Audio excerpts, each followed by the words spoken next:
कल ये जो ज़ेलेंस्की साहब की बेइज्जती हुई है वहाँ पर अमेरिका के अंदर, बड़ा ह्यूमिलिएट हुए हैं वो डोनाल्ड ट्रंप के हाथों, तो इसके बाद यूरोप में एक पैनिक नज़र आ रहा है। वहाँ से सीधा ये उड़े हैं ज़ेलेंस्की साहब और पहुँचे हैं यूके के अंदर, और यूके से उन्होंने कुछ इमीडिएटली तो $1-2 अरब का उन्होंने कुछ लोन वगैरह ले लिया है। लेकिन ये इनफ नहीं है। इस जंग को लंबे अरसे तक कंटिन्यू रखने के लिए बहुत बड़ी तादाद में सैकड़ों अरब डॉलर चाहिए होंगे, और इतना पैसा इनके पास है नहीं, यूरोपियंस के पास। ये सारी की सारी जो जंग चल रही थी अमेरिका के पैसों से चल रही थी। तो जब अमेरिका ने लाल झंडी दिखाई है तो वहाँ पैनिक मच गई है। अच्छा, पैनिक सिर्फ इस हवाले से नहीं मची कि रशिया जो है वो यूक्रेन को खा जाएगा। उनको लग रहा है कि यूक्रेन के बाद हमारा ना नंबर आ जाए नेटो वालों का, तो उनको लग रहा है कहीं ये नेटो ही ना तितर बितर हो जाए। जिस तरीके की पॉलिसीज़ डोनाल्ड ट्रंप ने अडॉप्ट करके रखी हैं तो हमारा क्या होगा। तो इस हवाले से इमरजेंसी मीटिंग्स हो रही हैं वहाँ पर यूरोप के अंदर, और टॉप की जो पावर्स हैं वहाँ पर यूके, फ्रांस, जर्मनी, ये लीड कर रही हैं उन मीटिंग्स को। और यूके के प्राइम मिनिस्टर ने कहा है कि जनरेशन्स में एक मर्तबा ऐसी सिचुएशन पैदा होती है, क्राइसिस पैदा होते हैं जो कि अब हम फेस कर रहे हैं यूरोप वाले। द गार्डियन रिपोर्ट कर रहा है कि Europe faces once in a generation moment for its security, Starmer says. The prime minister opened the summit by saying a good outcome of Ukraine is vital for the security of every nation represented here. Good outcome क्या हो सकती है? Good outcome मतलब Russia का जबरदस्त होना, लेकिन ऐसा तो नहीं होने जा रहा। देखें, रशिया की पोजीशन को भी यहाँ पर समझने की ज़रूरत है। कहते हैं रशिया ने जॉर्जिया पे क्यों हमला किया, ऐसा कहते हैं ना, जॉर्जिया पे हमला किया, फिर कहते हैं यूक्रेन पे क्यों हमला किया। लेकिन यहाँ पर एक चीज़ जो मिस की जा रही है वो ये कि जब सोवियत यूनियन कोलैप्स हुआ था तो मुआहदा जो किया गया था रशियन फेडरेशन के साथ, उसमें ये लिखा गया था बाकायदा कि ईस्टवर्ड यानी ऊपर की तरफ, रशिया की तरफ नेटो की एक्सपांशन नहीं होगी, ऐसा लिखा गया था। लेकिन उस मुआहदे को लात मार के इन्होंने खुद लात मारी। इन्होंने ऊपर की तरफ एक्सपांशन की थी और कई सारे मुल्कों को ऐड किया, इंक्लूडिंग ये जो फिनलैंड है और दीगर जो मुल्क हैं, ये भी इन्होंने उसमें ऐड कर दिए। अब जॉर्जिया को भी किया जा रहा था उसमें ऐड, और ये जो यूक्रेन इसको भी ऐड किया जा रहा था। ये मुआहदे की खिलाफ वर्जी थी जो कि रशिया के साथ की गई थी।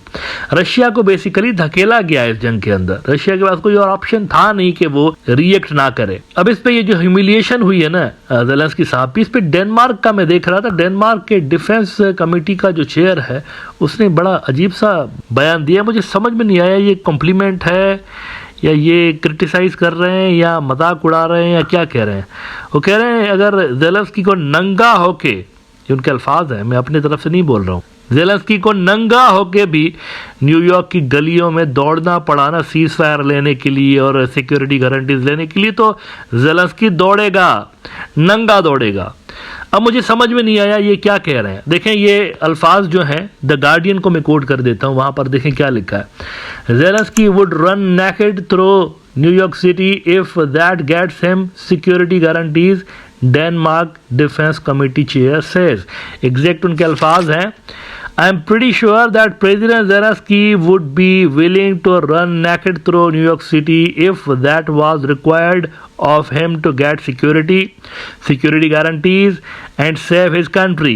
It cannot be about emotions and personal egos and about who's humble enough and who said thank you enough. It must be about what is right and just and what is in the interest of the Western world. अब मुझे बताइए कोई बात हुई भला, नंगा दौड़ेगा? क्यों दौड़ेगा नंगा भाई? कपड़े हैं उसके पास। हाँ, कल डोनाल्ड ट्रंप ने क्रिटिसाइज ज़रूर किया उसकी ड्रेसिंग पे कि यार इसको $500 अरब दिए। ये डोनाल्ड ट्रंप के अल्फाज हैं। मेरे से पहले जो एक पागल हमारा प्रेसिडेंट आया हुआ था उसने इसको $500 अरब दिए हैं और इसके पास इतने पैसे नहीं है कि ये कोई $1000 का सूट ले सके।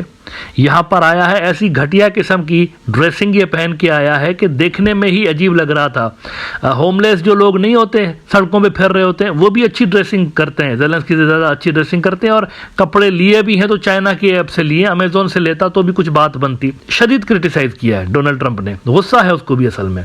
अच्छा, अब मेन क्वेश्चन पे आते हैं कि क्या यूरोप वाले अपने बलबूते पे, अगर अमेरिका अपनी सपोर्ट खींच लेता है तो क्या अपने बलबूते पे ये वॉर लड़ सकते हैं या अपनी कोई मदद इस तरह से कर सकते हैं? मेरा नहीं ख्याल। देखें ये सामने चार्ट देखिए, इसमें आपको पता चल जाएगा कि नेटो के जो मुल्क हैं वो कितना स्पेंड करते हैं।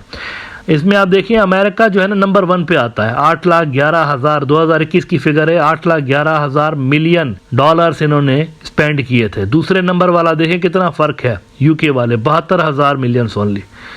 तो ये फर्क है, सबका मिला भी लेते हैं तो अमेरिका के आधे का भी नहीं बनता।